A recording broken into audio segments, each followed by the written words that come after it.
जेनला गई थे दाई छत्तीसगढ़ महतारी शराब, छत्तीसगढ़ महतारी के हरियर कोरम बसे, पावन ग्राम खड़मा कहे श्याराम। जय श्याराम। यहाँ के माटी महतारी ला प्रणाम है श्याराम, यहाँ के देवी देवता ला प्रणाम है श्याराम। जय श्याराम। धन है मोदाई दादा हो अति बड़े धर्म मंच ला सजाने वाला आयोजक समिति गुरुदेव के पावन चरण में कहे श्याराम। जय श्याराम। अपन खून पसीना के कमाईला दान के देवैया, दान दाता मन के पावन चरण में कहे श्याराम। धन है यहाँ के दशरथ पिता मन के पावन चरण में कहे श्याराम।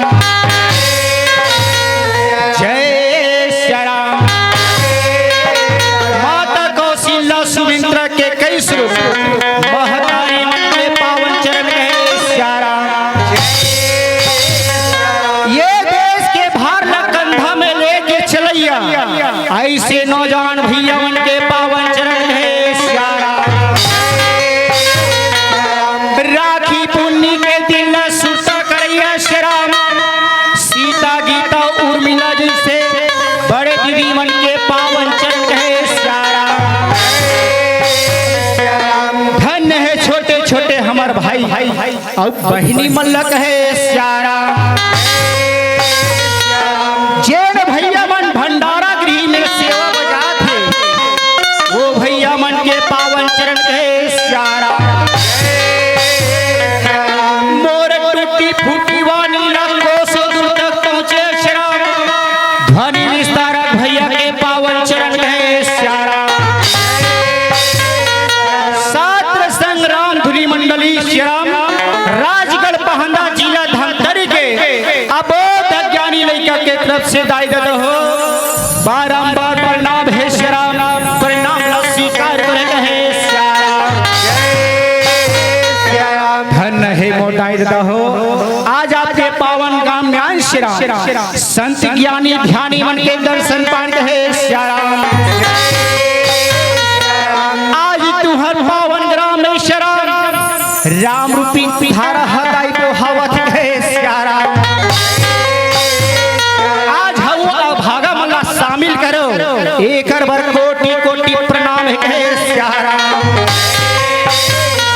श्याराम ये मानव तन बड़ा अनमोल है दाई, ये मानव तन न पाए बार देवता मन हतर से कथे श्याराम। ये मानव तन न पाए श्याराम, मोह माया के चक्कर में भुला गए श्याराम। ये तन के चिड़िया कब उठे ही श्याराम, ये कर कोई गारंटी नहीं है श्याराम। उड़ी जाही तन के चिड़िया दिया जोत बन के राम, उड़ी जाही तन के चिड़िया दिया जोत बन के राम। नहीं आवे दोबारा ना आवे दोबारा, नहीं आवे दोबारा नहीं आवे दोबारा उड़ जाही दिया जोत उड़ जाही दिया जोत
कथा प्रसंग उद्घोषक महोदय बताइस मंदोदरी उत्पत्ति के कथा श्याराम आध्यात्मिक रामायण के कथा श्याराम एकर पहली बता देना चाहत श्याराम हमारे जन बड़े दीदियारी से 100 रुपए के दान करी श्याराम अवे दू जन दीदी बना है सुंदर फूल के हार बना के 50 रुपए के दान करे कहे श्याराम और एक जन भाचा यारी स्वहु भगवान के चरण चरण 10 रुपए के दान करे कहे श्याराम जैसे दान करो दीदी हो मालिक तुहर सदा कल्याण कर कहे श्याराम आओ श्याराम एक समय की बात दाई जब धरती में पाप बढ़ थे अत्याचारी बढ़ थे 88,000 ऋषि मुनि दाई मेवा पहाड़ में यज्ञ करत कहे श्याराम जैसे आपके पावन ग्राम में यज्ञ चलत है राम रूपी यज्ञ है श्याराम वैष्णव बरोबर सुंदर दाई यज्ञ करत कहे श्याराम प्रमुख ऋषि का नाम रहा है अंजरद ऋषि श्याराम मतंग मुनि लग थे बेटा चेला हो अतिक बड़े हमन यज्ञ करत हन यज्ञ में प्रसाद बाटे वर बेटा बरगद के छैया में खीर बनात है श्याराम सही बात है श्याराम कथा पूजा करावे प्रसाद बाटे वर तो जरूरी है बनाना है नहीं वैष्णव बरोबर चूल्हा बना दी लकड़ी धरा दी मरी मसाला डाल दी है श्याराम खीर है भाई डबके के चालू हो गए ये रहना 88,000 ऋषि मुनि यज्ञ में लीन हो गए श्याराम जब चूल्हा के धुइयां ऊपर डहन चढ़त दाई ओ बरगद के पेड़ में एक तो जहरीला गौहा सांप चढ़े गए श्याराम औ ही बरगद के पेड़ में एक तो छिपकली जिलक गिर थे श्याराम चूल्हा के धुइयां चढ़त थे ऊपर डहन श्याराम सांप रहते ठाए ठाए तियो तिल देखत गए श्याराम देखत देखत छिपकली देख डरी थे वह छिपकली अरे बोला बहुत जब से भूख लागत है अब मैं तोला ऐसे कूद के खाऊं ये खांधाली वो खांधा दाई जहरीला सांप रहते भागत गए श्याराम छिपकली सोचते भगवान है परमात्मा ये जहरीला सांप तो मोरे रहना थे लगते मोर प्राण नहीं बचाए किसे लगते हे दुर्गा मैया मोर प्राण बचा दे दुर्गा मां के आहुति करत गए श्याराम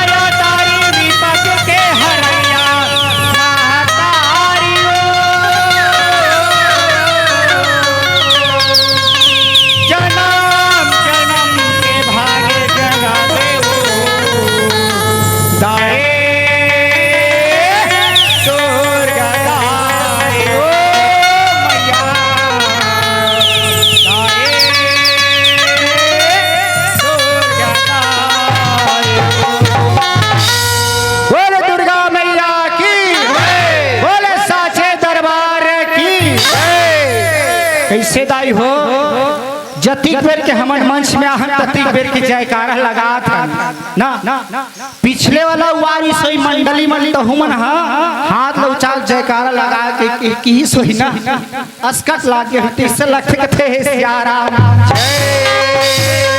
अबर हमर संचालक भैया हाथ लौचा के जयकारा लगाना है के अब मैं जयकारा लगात हूं तो तुमन चुप्पे चाप बैठे हो कथे श्याराम संत ज्ञानी ध्यानी मन के कहना है मौसी जेकर भगवान के भजन होते हरि कीर्तन होते वो कर हाथ ला ऊंचा के जयकारा लगाना है श्याराम तब मोर निवेदन है दाई हो हाथ ला ऊंचा के जयकारा लगाना है और जेन हाथ ला ऊंचा के जयकारा नहीं लगाए कथे ना वो रावण के फुफुदी दी हर कथे सियाराम। बोले दुर्गा मैया की, बोले साचे दरबार की। अंगार मोती मोरे भाई तोरे अंगना में बारात ज्योति राम, तोरे अंगना में बारात ज्योति राम। अंगार मोती मोरे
तुम्हार गांव आवत रहे रास्ता ला भुला गए महतारी हो।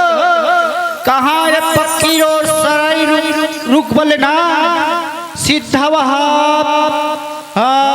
सिंथू रोड ढंग जावत है सियारा। नीलेश भैया फोन लगा थे कहा जी अतना बेले नहीं आते ज्यादा दूरिया नहीं है भैया मन पक्की रोड जा था। अरे यार तुमन बहुत दूरिया निकल गए थे सियारा।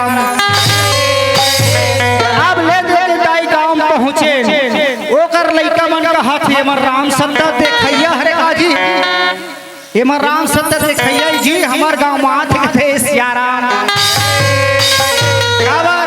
राम सत्ता वाला होती तो बंद गाड़ी माती बिलोरो में पिकअप में वो झांकी वाला मजा आते यार ऐसे कहा है सियारा।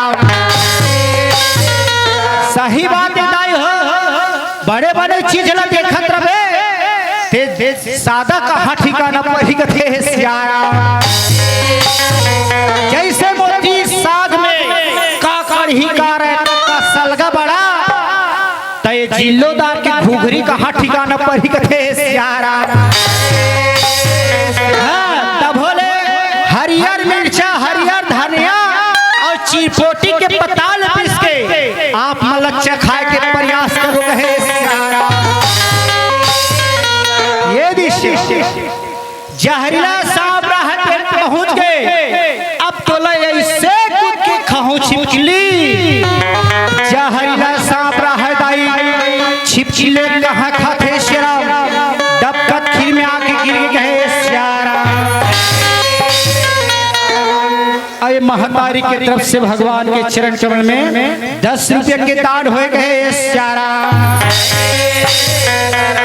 जहरीला सांप गिरी दाई सांप के मांस राते गल के तुरंत दही के मही हो गए सियारा। सांप के हाड़ा रहते अंदर में शराब कढ़ी में गुड़ में डाग गए सियारा। छिपकली सोचते भगवान है परमात्मा अतिक बड़े हैं यज्ञ करते साधु संत प्रसाद बाटे पर खीर बना थे वो में जाके जहरीला सांप गिर के कहे सियारा। सब खीर में जहर भींगे शराम अगर वो खीर लखही 88,000 ऋषि मुनि शराम प्राण हानि बच गए सियारा। भगवान मैं कौन जन्म के पाप करे हूँ आज पुण्य कमाल हूँ अगर तब तक खीर में मोर प्राण दे दूँ 88,000 ऋषि मुनि के प्राण हम बच ही गए सियारा। छिपकली रहे दाई डब तक खीर में गिर गए सियारा।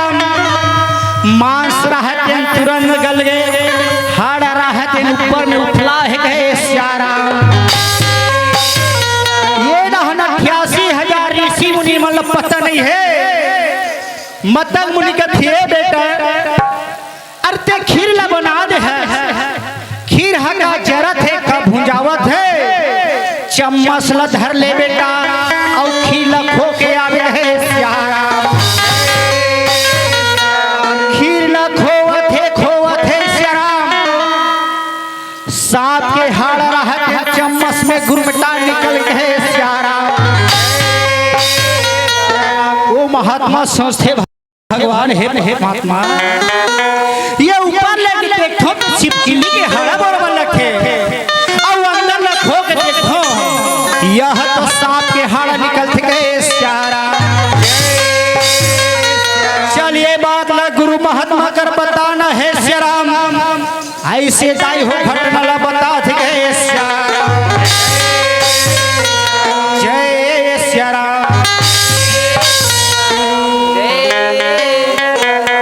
अच्छा अक्षय कुमार और भूमिका के तरफ से ग्राम कौहा बाहर के रहे भगवान के चरण 50 रुपए के दान करे गए सियारा। रामा रामा रामन वाली रामा पार गया है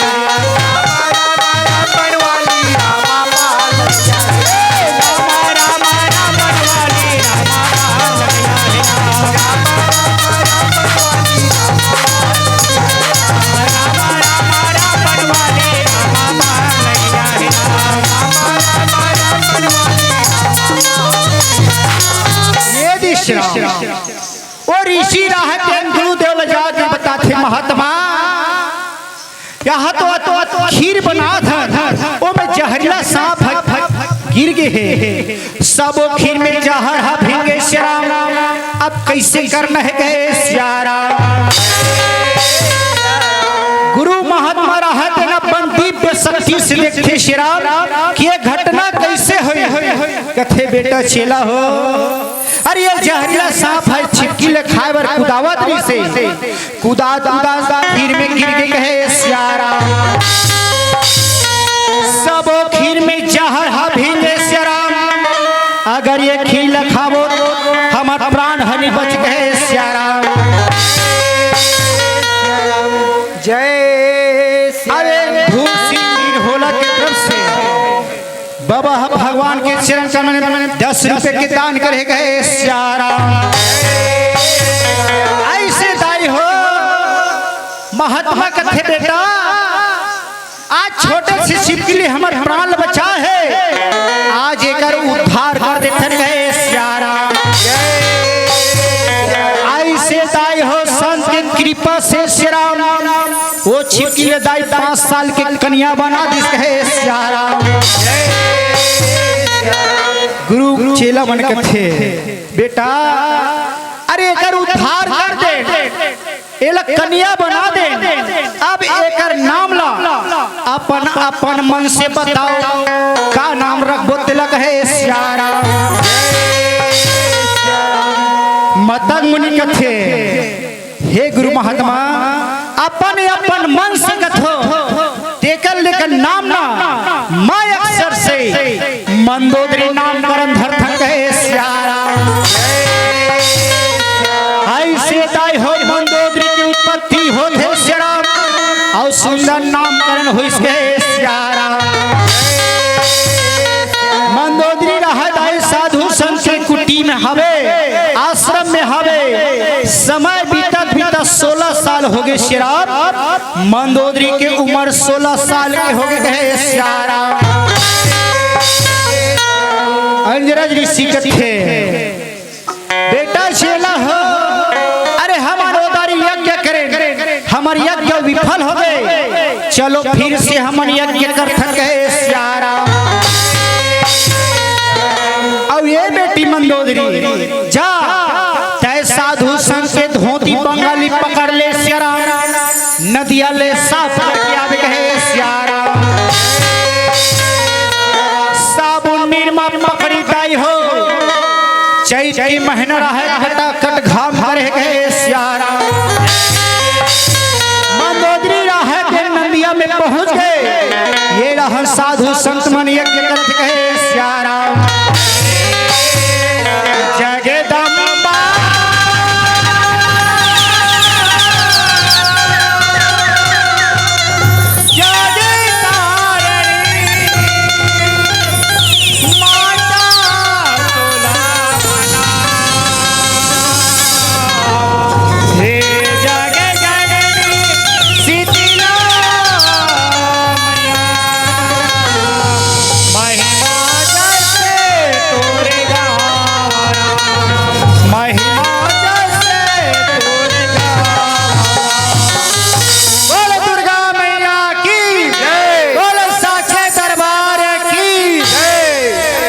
कैसे दाई हो भुला जाते हो का वो आधा जन्म नहीं ऊंचा थे अब बने ऊंचान हो अब बढ़ घे घर दिसला थे सारा बोलो दुर्गा मैया की बोलो साचे दरबार की चैत महीना दया में पठनेरा चैत के महीना दया बोरे बासी संग माथा बोरे बासी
मंदोदरी राहदाई साधु संत के धोती बंगाली साफ करते गए श्याराम। मने आधा धोती बंगाली साफ हो गई श्याराम। एक ठो धोती में दाई दाग पड़े हैं, वो धोती के दाग में बार बार साबुन निर्मल लगा गए श्याराम। तब होलियो धोती के दाग हनी निकले थे श्याराम। मंदोदरी सोचते भगवान ये धोती के दाग में बार बार साबुन निर्मल लगा दो, तब होलियो दाग हन नहीं निकले थे। अगर ये दाग हनी निकल ही मोला गुरु महात्मा मन गारी कहते श्याराम। और ये जमहावा थे ना ये उहावा तेरा खेल देखे ना दाई हो रहन भगवान की कथा चलत है। अब वो रहन निंदई चालू होते। हाँ कई झनमन अभी अभी पांच धरत कथे श्याराम।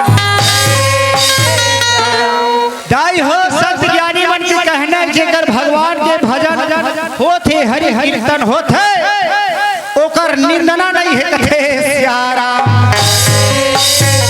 जय श्याराम। तब श्याराम धोती के दाग ला ऐसे दांत में पकड़ी श्याराम।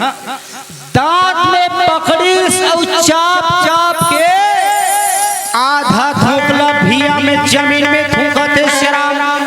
आधा थूक होकर पेट में जावत है श्याराम। ऐसे वो धोती के दांत चाप चाप के निकाल डर श्याराम। सब धोती बंगाली साफ हो गए। आश्रम में पहुंच के मंदोदरी है गए श्याराम। ये लहन साधु संत मन यज्ञ करत ही श्याराम। यज्ञ हदाई सफल हो गए श्याराम। ये दिशा ऐसे समय व्यतीत होते दाई 3 महीना समय व्यतीत हो गए। महतारी मंदोदरी के कोख में 3 माह के बच्चे सचर गए श्याराम। मंदोदरी सोचते भगवान है परमात्मा आज मेरे कोख में बच्चे हैं भगवान। अगर ये बात ला जान डारी ऋषि मुनि मन मोला अपन आश्रम में निकाल दी गए श्याराम। अंजरज ऋषि कथे हे भगवान ये मंदोदरी लगा हो गए। पहली संग्रह खाना खाए हांस के गोठियाए। अब कैसे वो अंदर में कमरा में घुसरे सवे बलावत है। ये बेटी मंदोदरी अरे तोला का बात की चिंता हो गए है, तोला का फिकर हो गए है। एक अंगना में आ बेटी तोर समस्या के निदान करू कहे श्याराम। ऐसे ताई हो मंदोदरी रहती साधु संत के अंगना में सामने में आ गए। सब साधु संत मन मंदोदरी देखे भगवान ये मंदोदरी के सकल है चेहरा कैसे दिखे। ये बात ला सब साधु मुनि मन ला जानकारी हो गए श्याराम। अंजरज ऋषि मन कथे भगवान आज ये बेटी मंदोदरी अपन बेटी के समान रखे रही श्याराम। आज एक साथ में कौन गलत व्यवहार करे है ऐसे विचार करत गए श्याराम। रात के 8 बजे के समय से सब ऋषि मुनि मन लाइन से बैठे हैं। अंजरज ऋषि के वारे पापी वारे संडाल हो। अरे ऋषि के नाम में कलंक और दुष्ट। आज ये बेटी मंदोदरी ला अपन बेटी के समान रखे। एक साथ में कौन गलत व्यवहार करे है सच सच बताओ कहे श्याराम। जैन मंदोदरी के साथ में गलत व्यवहार करे है जाप और शराब है। आज रात भर में ओकर मुड़ी में 2 ठो सिंह जाग जाग है श्याराम।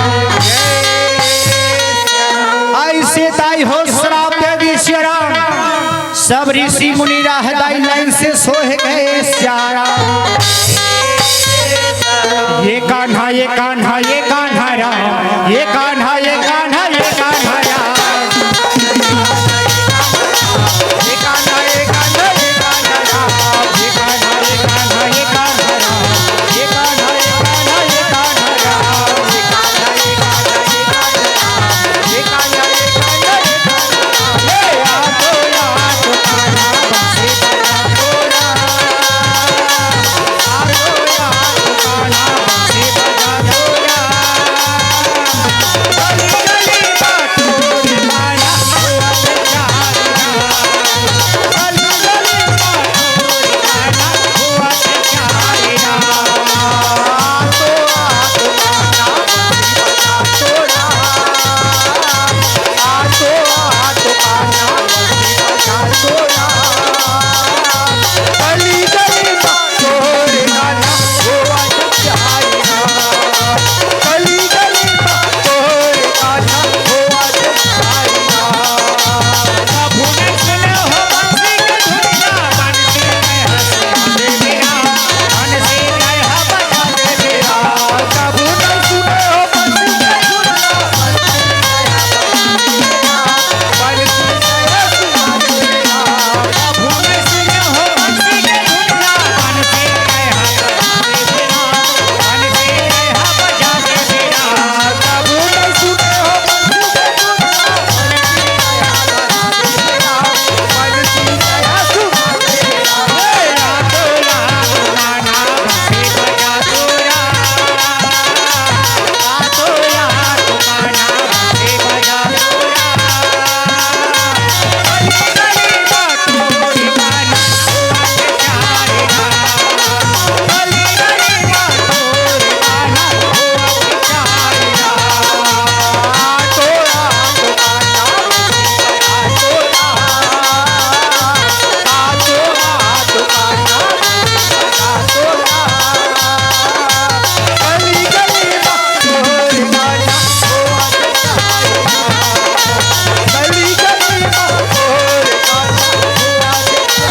बेचारा, गली गली बातों गाना हुआ बेचारा, गली गली बातों गाना हुआ बेचारा, गली गली बातों गाना हुआ बेचारा, गली गली बातों गाना गली गली बातों गाना हुआ बेचारा।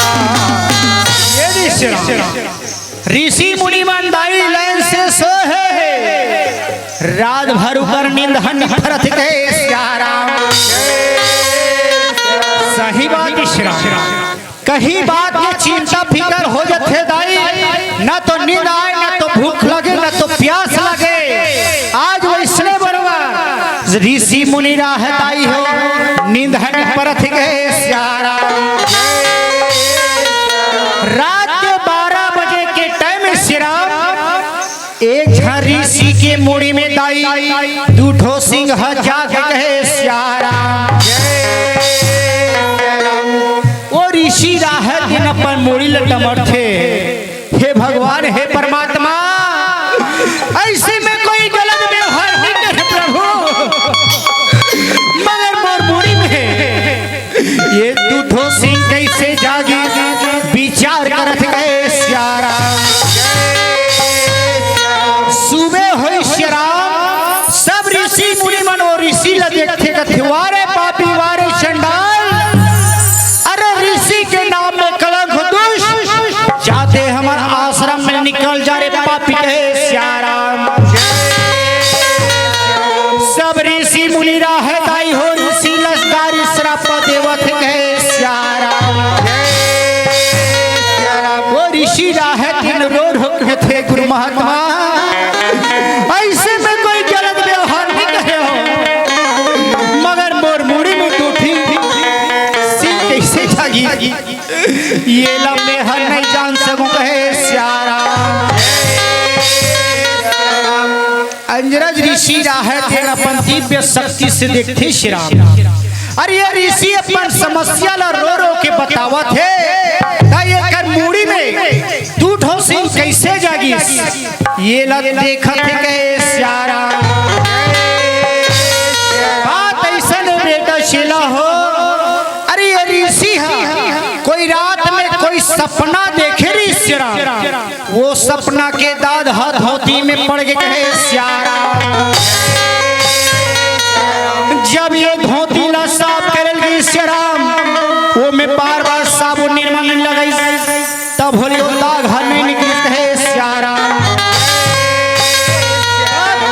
वो धोती के दाद ला पकड़ी और दांत में चाप चाप के निकाली सियारा आज वही धोती के दाद मंदोदरी के कोख में बच्चा सचर कहे सियारा ये दे दाई हो ऐसे पंडित बेशक्ति से देखी वो ऋषि थे बेटा ऋषि अरे हमन गारी श्रापा दे डारेन बेटा जा हमार आशीर्वाद है कलयुग के नर नारी में तोर पूजा करेल जही तोर दर्शन करेल जही कहे सियारा और तोर नाम बेटा सिंह ऋषि के नाम से जाने जही है सियारा हरे कथे श्याम जिन हंसी हवा के पर्वत में विराजमान है गए सियारा ऐसे ते दाई हो श्रृंगी ऋषिला हिरणी के पुत्र तक बता है गए सियारा धोती के दाद मंदोदरी को कोख में बच्चा सचर के सियारा हमन दाई मला दीदी मला धन धन काम करे जा रही खेत में हाँ नींदत रही काम करत रही गोठिया थे ये दीदी स्वीकारो ऐ काय बहिनी पर मिला ऐ गोठिया गोठिया मुँह सिट्ठा लागे चन्ना एक कन मंजन दबा ले थन बहिनी ऐसे बोलते कहे सियारा कनिया में खोचे रथे चुप्पे निकाल ही सियारा ढक्कन ल सट ले खोल ही अंगरी ल बेलन बोलवर घुमाथे ओट ल सट ले लमाथे मंजन ल सट ले दबाथे कथे सियारा तहन गोठिया थे ए बहिनी सुकारो का छाग रांधे रे एकन सागला निवेश कथे सियारा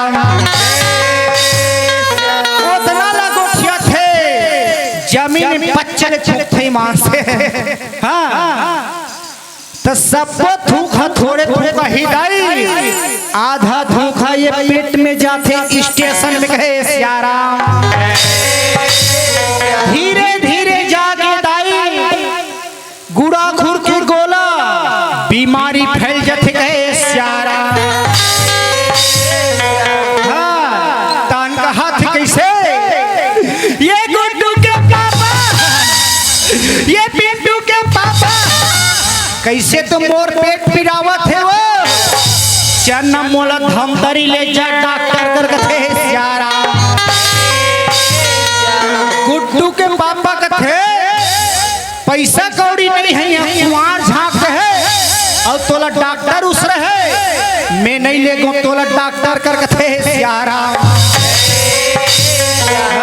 उतना बात ला सुनते गुड्डू मांग थे जब ले बोला बिहाव करके लाने वो तब ले बोला पैसा अटाज रहे और मोरे राशन कार्ड चौल तू रात राम राम के खवात थे सियारा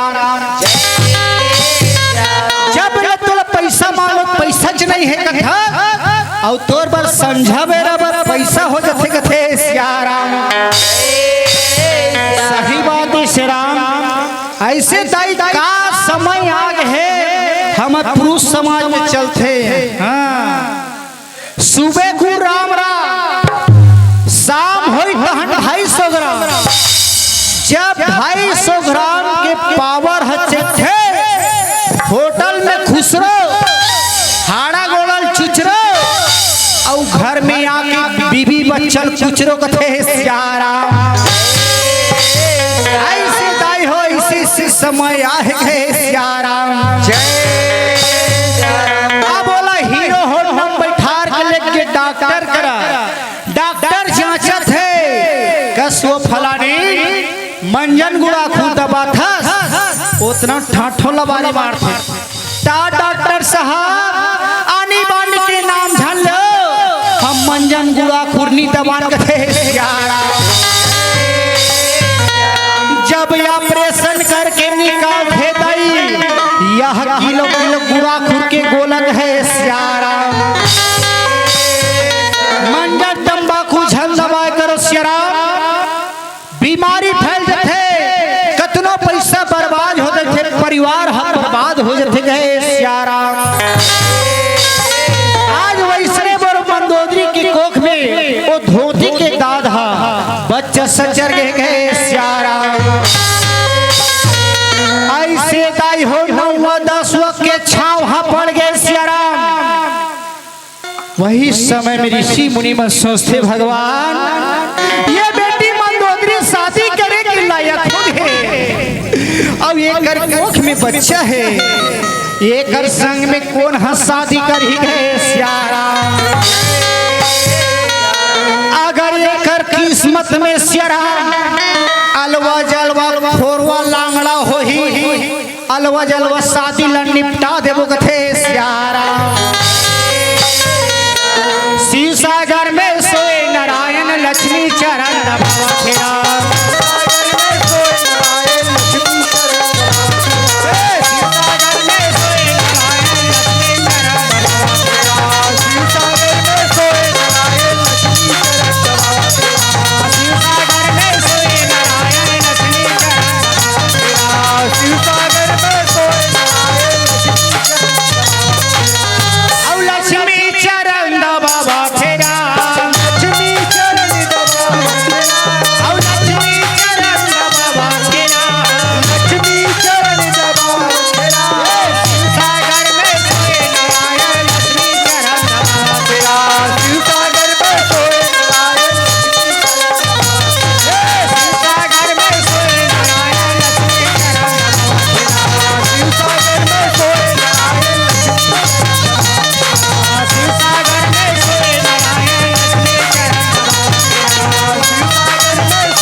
साधु संतरा है दाई शादी के कार्ड छपवाड़ चारों दिशा में सब राजमन कर राजकुमार घर जावत गए सियारा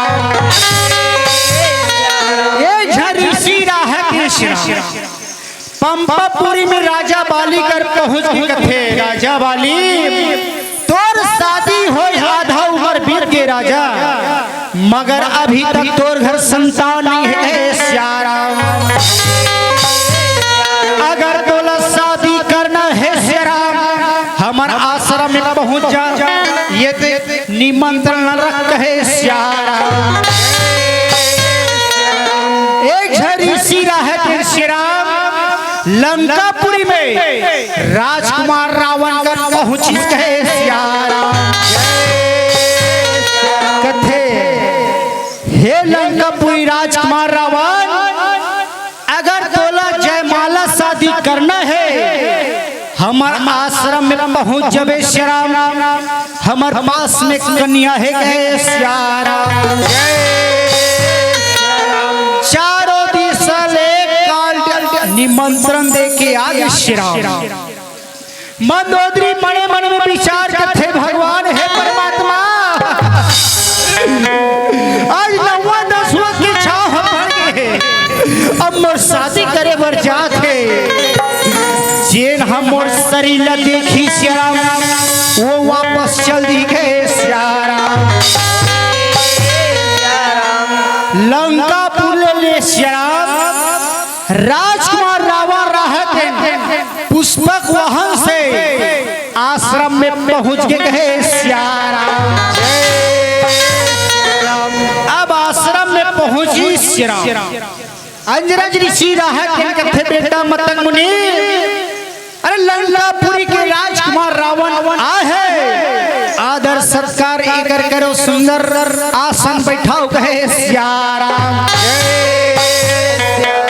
ये दृश्य सुंदर आदर सत्कार करके आसन में बैठा है कथिए बेटी मंदोदरी अरे लंकापुरी के राज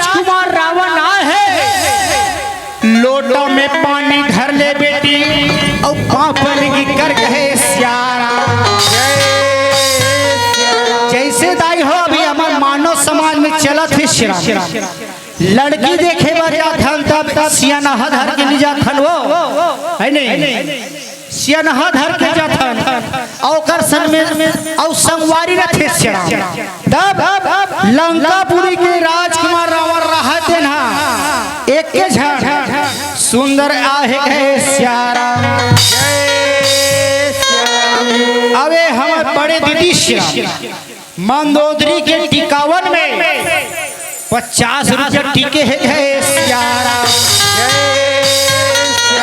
जय श्याराम रावण राहत दिन बैठे हैं मंदोदरी सोचत है भगवान अरे मैं लोटा में पानी धर के जहूं श्याराम मोर शरीर ला देखी चेहरा ला देखी वापस चल दी लंकापुरी कहे श्याराम अंजराज ऋषि कथे और जल्दी लोटम पानी धर के आनो ये रावण हाँ अस्कटावत है पांव पलगी कर कहे श्याराम तब ताई हो मंदोदरी राहत है मस्त सुंदर दिखत हो हाँ फुंडा फुंडा गाल में गोल चेहरा वाली ऐसे दाई सुंदर दिखत है श्याराम मंदोदरी राहत चेहरा पानी में धोई श्याराम इसनु लगाई पाउडर लगाई काजल आंधी लिपस्टिक लगाई कहे श्याराम ऐसे चुकल दिखत रहा है वो हाँ विश्व सुंदरी में दाई मंदोदरी मैया दूसरा नंबर के विश्व सुंदरी हरे गए श्याराम पहली नंबर के विश्व सुंदरी माता सीता और दूसरा नंबर के विश्व सुंदरी मंदोदरी हरे गए श्याराम और तीसरा नंबर के विश्व सुंदरी दाई के कई माता और चौथा नंबर के विश्व सुंदरी रावण के बहनी शूर्पणखा हरे गए श्याराम ये दिशा हमारा दाई मन के दीदी मन के मुहुल सुनथन श्याराम इसे कई जन महतारी मन के 9-10 के छाव हा पड़े थे कई जन माता मन के आकी कार मन चर खुसर जथे कथे गाल हईचा सुतई बरोबर हो जथे कथे श्याराम और कई जन महतारी मन के 9-10 के छाव हा पड़े थे हाथ गोड़ मोटी काटी फुंडा फुंडा गाल के गोल चेहरा वाली ऐसने दिखत है श्याराम ये बात लटाई हो तुहर मन कर ले सुने हम तब जाना थन बाबा जात कालस जानबो कहे श्याराम वैसने बुरवताई मंदोदरी रहत सुंदर दिखत है मौसी और साड़ी लच्छा चिघा के पहरी सो हाँ लुगरा लच्छा चिघा के पहरी लोटा में पानी धरी राजकुमार रावण कर पहुंच के कहे श्याराम राजकुमार रावण रहते मंदोदरी ला देखते कथे बाप रे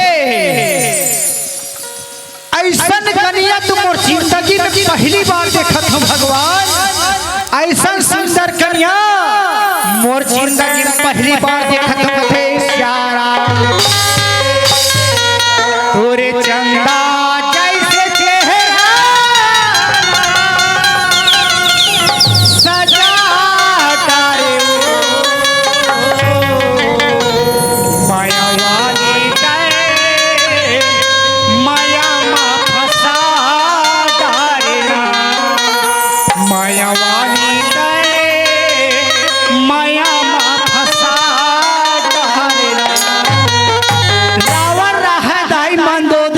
सकल देखते छे श्याराम अब बिचारी लजला जहा कत्ती पे ले खड़े रही वो पांव ल परी अंदर में चल दी अंजराज ऋषि के थे बेटा रावण ये हमर नोनी तोला पसंद आ गए कथे हाँ गुरुदेव मोला पसंद आ गए जल्दी से तुम मन शादी के तैयारी करो कथे श्याराम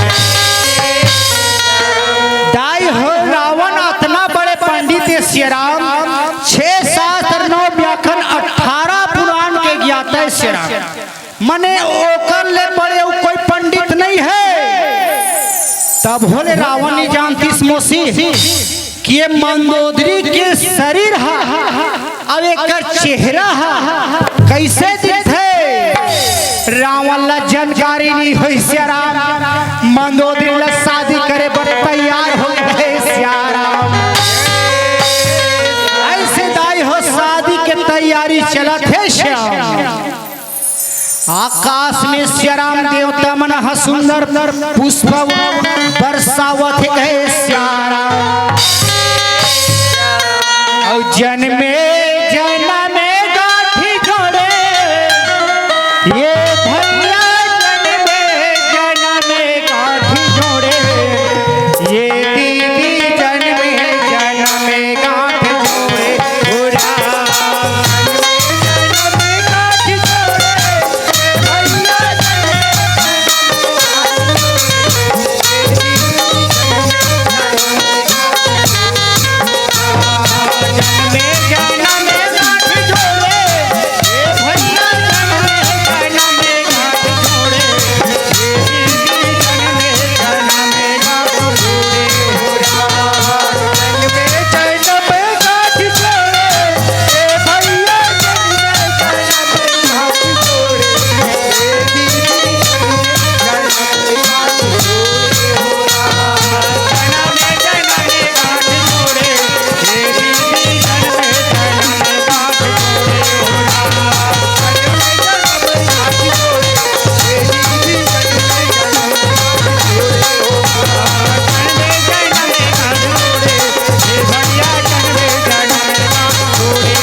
जयमाला शादी के रस्म चलत है ये लहन भगवान भोलेनाथ रहते कैलाश पर्वत में माता पार्वती सन में हावे सिरा भगवान भोलेनाथ थे ए वो गणेश के दाई आई का हो गए भोला अच्छा न जाबो कहाँ वो अरे गुरु मन के आश्रम में जाबो ऋषि मुनि मन के आश्रम में जाबो काबा शादी के निमंत्रण है पार्वती तू भी जल चौलट्टी के आगत कहे श्याराम पार्वती कथे वही लागू नहीं बताते वो मोरकर साड़ी है नहीं है नावा नावा में काला पहन के जाऊं कथे श्याराम भगवान भोलेनाथ कथे चाना जैसन हबे तैसन बनी हिल भाई कहां नावा साड़ी खोजत रबे सही बात श्याराम हवन दाई हो कहां जो गांव जाथन जैसे शादी में जाथन सठी में जाथन ना वैसे भगवान भोलेनाथ हते सुंदर नावा नवा कपड़ा पहिरत है माता पार्वती नावा नवा साड़ी पहिरत है कहे श्याराम आप तो श्याराम कलयुग के शंकर भगवान मन देखथन ईमान से हाँ कलयुग के शंकर भगवान मन देखथन नाई जींस पहिरे रही शर्ट लगा रही पहिरे रही और बेल बटम दबा रखे श्याम और काकरो पांव पर न रही दाई ए मारिच कल अमर थे ईमान से ऐसे का नियम आग है ए मारिच कल निहर थे ओकर पागिल देवे आधा पोचक जा रथे कथे श्याराम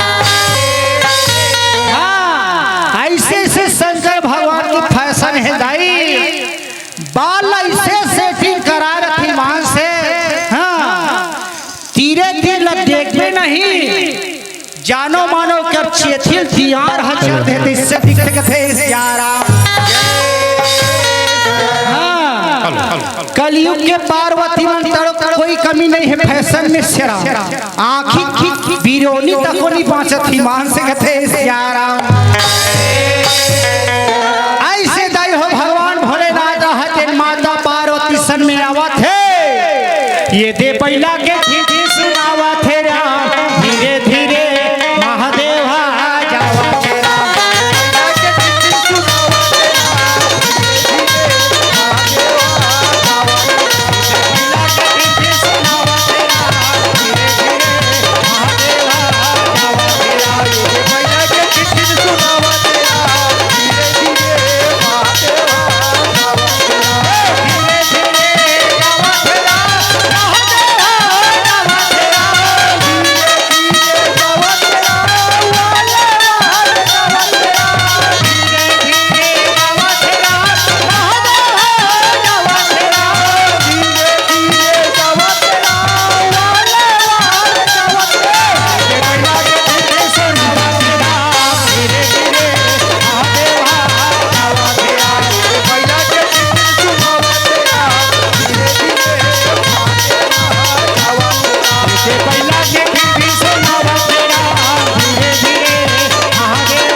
मंदोदरी और रावण के शादी निपट गए दाई रावण रहते कथे गुरु महात्मा हमार शादी निपट गए श्याम। अब हम जाबो लंकापुरी कहे श्यारा ऐसे दाई हो मंदोदरी ला सुंदर समझा दी ऋषि मुनि मन समझा दी पिता लेके जावत है पंपापुरी के नरवा बल कहे श्यारा। रावण और मंदोदरी दाई सात भावर किंजर गए तब हल रावण जानकारी नहीं हुई श्याम कि ये मंदोदरी के कोख में बच्चा है कि नहीं है बोला जानकारी नहीं हुई है श्यारा। अब पंपापुरी के नरवा बल ले जावत है रावण रहते अपन शक्ति के अपन ताकत के अहंकार रहे इसे ये मंदोदरी है अरे मोर पास इतना शक्ति है मैं इतना ताकतवर अरे मोर मारे बड़े बड़े देवता मन हर हर राथे कथे श्यारा। मोर गरजना में धरती है डगमगा थे अगर रामचंद्र की जय श्यारा। 15 मिनट पश्चात तुलसी के संदेश रामधुनी जो भट्टी में प्रस्तुति हो रही है। जय श्यारा मंडली तैयार रहिएगा। रामधुनी तुलसी के संदेश रामधुनी मंडली चोरभट्टी 15 मिनट से समय 15 मिनट पश्चात आपको आमंत्रित किया जाएगा। बोलिए श्यापति रामचंद्र की जय श्यारा। रावण अहंकार हो गए श्यारा। हाँ अगर ते नहीं बतियात होबे वो मंदोदरी में ही गरगरजत हो बड़े बड़े पर्वत भसक ही धरती हट डगमगाल धरही कथे श्यारा। मंदोदरी रह दाई मने मन में सोचत है भगवान ये गरगरजना में बड़े बड़े पर्वत भसक थे धरती डगमगाथे कथे अगर ये ही गरगरज ही एक गरजना में लइकल ही कर जन्म दे डार हूं कथे श्यारा।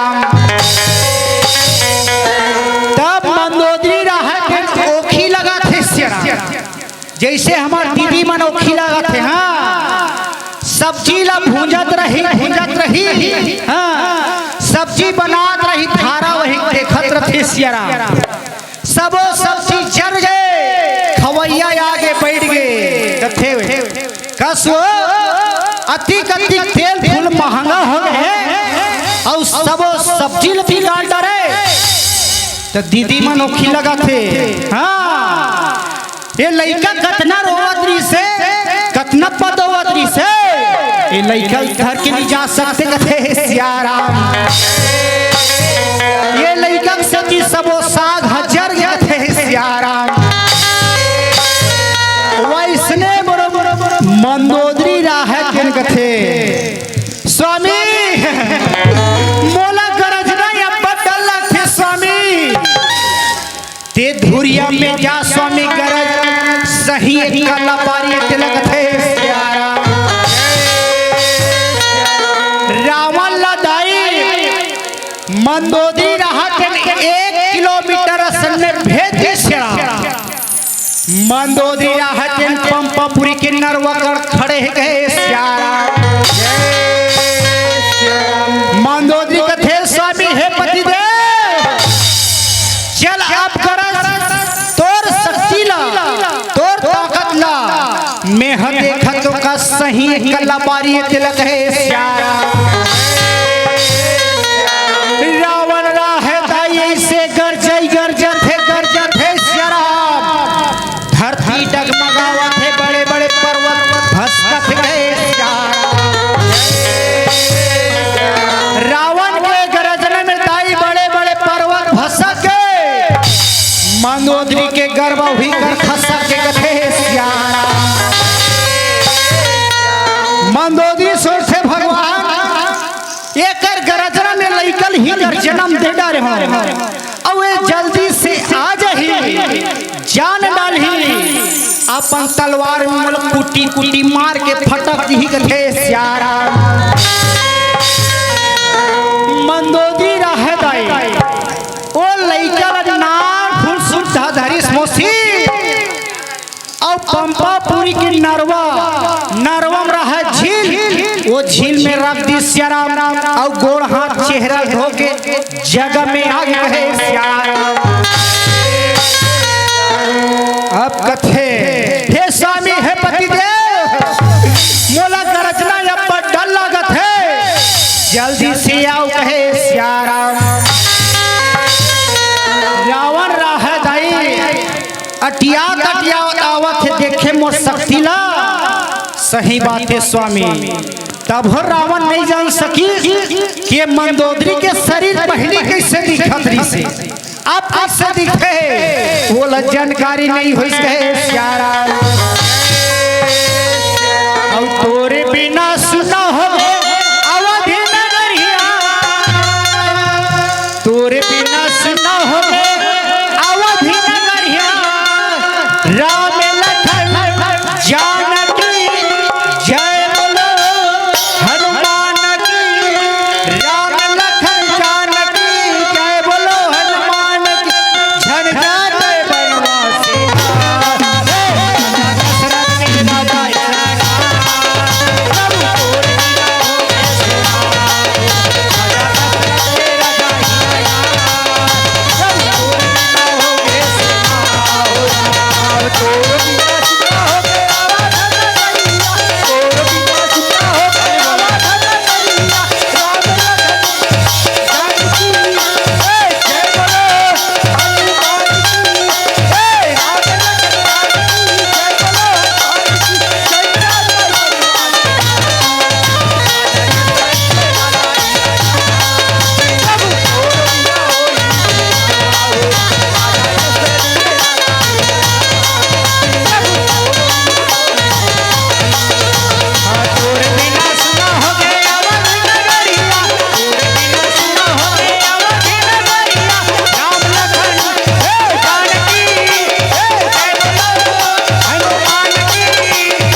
हमरो समय हदाई होवत है श्याराम। उद्घोषक महोदय इशारा करत गए श्याराम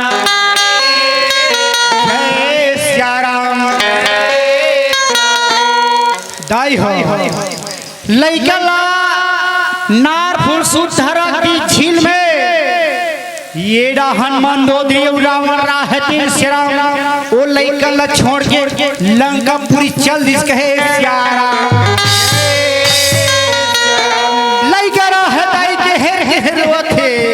ये माँ दूर दूर के कर के सिंचु मोला है अक्षरा में छुपा है माँ। ऐसे दाई हो नहीं करा है कि रोवत गए श्याराम। कैसे सुनता हूँ दाई वो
कथे रानी तारा अरे शादी हो आधा उम्र बीत के रानी अभी तक हमार संतान नहीं है श्याम ये शादी के निमंत्रण आए गए श्यारा मैं हाँ दूसरा शादी करे बर जात हो श्याम ऐसे दाई हो बाली राह दिन श्याम अपन घोड़ा में बैठी श्याम और पंपापुरी की नरवा बल्ले जावत गए श्याम बाली सोचते भगवान मोला बहुत धुरिया जाना है लंबा सफर है अगर ये घोड़ा ला प्यास लगत होई नाला में पानी पिया देत गए श्यारा घोड़ा राह दिन पानी पिया थे श्याम ये रहा लइका राह दिन के रोवत गए श्यारा राजा बाली राह दाई लइका के आवाज ला सुनत है भगवान अति घना घोर जंगल है अब लइका के आवाज बरबल थे धीरे धीरे दाई हो लइका कर पहुंच के कहे श्यारा राजा बाली के थे भगवान है परमात्मा अरे ये लइका के निर्वाह नहीं छरे कौन पापी कौन चंडानी ने लइका ला झील में रख दे भगवान इतना व्यापक जंगल है ऐसे दाई हो मने विचार करत गए श्यारा अगल बगल देखो एक जन इंसान हनी दिखत है श्यारा अवे लइका अकेलापन हवे गए श्यारा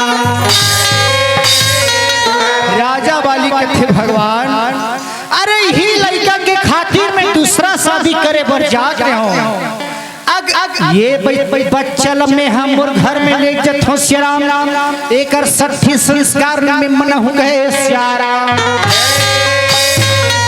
वो लइका ला धरी दाई राजा बाली रहत अपन पंपापुरी में सुंदर लेके गए श्यारा वहाँ सठी संस्कार के सुंदर तैयारी चलत है श्याम वहाँ के नर नारी राहत बड़ा खुशी मनात गए श्यारा मथुरा माँ जन्म लिए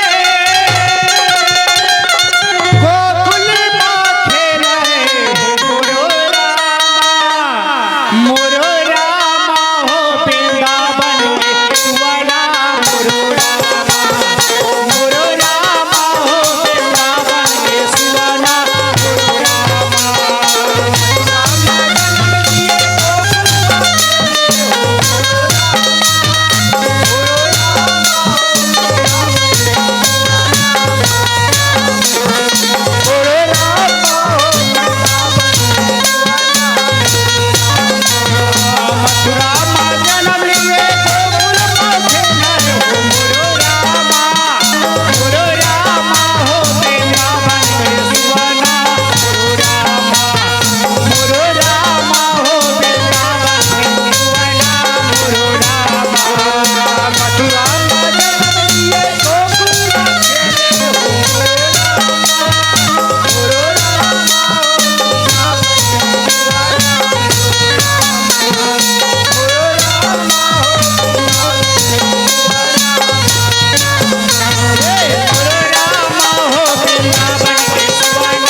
सोहर गीत सुंदर गावत है श्यारा रानी तारक थे हे राजा हे पति देव अरे ये लड़का के नेरवा नहीं झरे स्वामी तुमन कहा ये लड़का ला चुरा के लाने हो जी हाँ लेके लाने स्वामी वहां वापस कर दे कहे सियारा। राजा वाली कथे वैसे बात नहीं है रानी तारा। अरे ये लड़का ला कौन झील में रख दे रही सियाराम। अगल बगल देखो तो एक जन इंसान नहीं से अब ही लड़का के खातिर में दूसरा शादी करे पर जाते हो। आज भगवान की कृपा हुई ये लड़का हा घना जंगल में हम लोग मिल गए सियारा। राजा वाली रहते सियारा काशी ले दाई सुंदर पंडित बला डरिस कहे सियारा। पंडित देवतल सुंदर आसन में बैठे सियारा। राजा वाली कथे हे पंडित देवता ये बच्चा के नामकरण लधत में महाराज ऐसे सुंदर बोलत गए सियारा। पंडित देवता रहत कथे हे राजा वाली अरे ये लड़का का दिन जन्म ऐसे और कौन समय में जन्म ऐसे वो समय न बता श्याम वो हिसाब से मैं नामकरण रख गए सियारा। राजा वाली सोचते भगवान ये लड़का का दिन जन्म ऐसे और कौन समय में जन्म ऐसे मोला जानकारी नहीं है सियारा। मैं कल बताऊं है सियारा। राजा वाली रहत हाँ वो समय ला बताई सियारा।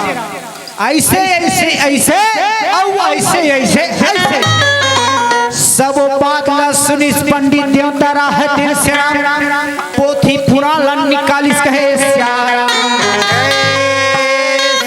विचार करत है सियारा अरे ये लड़का ये बच्चा कुंवारी अंग से सचरे है और गरजना में गद से आहे तब ओ लड़का कुंवारी अंग से आहे ते लड़का के नाम अंग और गद अंगत नामकरण सुंदर रखी कहे सियारा। ऐसे सुंदर अंगत नामकरण धरी सियारा। राजा वाली रहत मस्त खुशी मनावत कहे सियारा। और छन जरा धाव हो लाले लाले रा छन जरा धाव हो लाले लाले रा चारों मुड़ा उड़ा थे गुलाल चारों मुड़ा उड़ा थे गुलाल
दाई हो ऐसे अंगद के जन्म होते और ऐसे सुंदर नामकरण होते सिरा और हमारे बड़े भैया अच्छा जबरदस्त मंडली बना आवत है सिरा यही कर भगवान के 5 मिनट भजन कर लेते कहे श्याराम बोल इसे आप जय माया श्री राम बांधी के रही है दया माया श्री राम बांधी के रही है आवल तू हो रे चेलै साया तू हो रे लैका हुई सोही गलतिया पार सबोला माफी हुरा हुई सोही गलतिया पार सबोला माफी हुरा दया माया तू राम बांधी के रही है दया माया तू राम बांधी के रही है आवत तो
अपन लइका जान के अपन लइका समझ के गलती ला माफी कर हुकाबर शराब अरे बाप के बात ला बेटा नहीं सुने शराब हाँ बाप के बात ला बेटा नहीं सुने सास के बात ला बहू नहीं सुने अब मोर गोठ ला सुनत बैठे हो गई हो ते करबर कोटि कोटि प्रणाम है और दया मैल अक्षर में गठिया के रखू शराब दया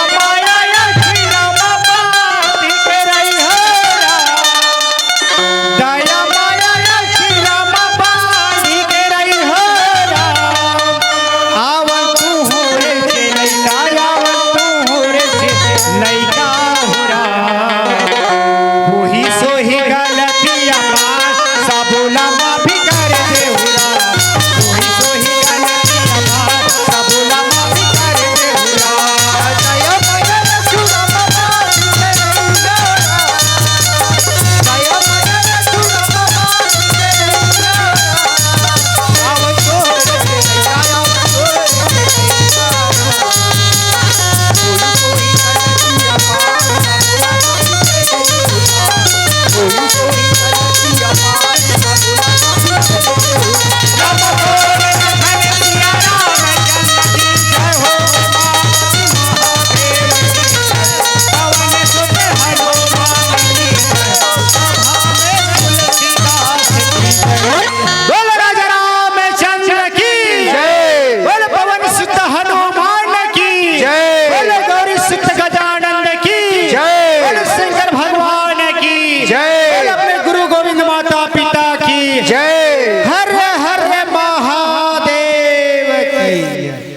सियापति रामचंद्र की।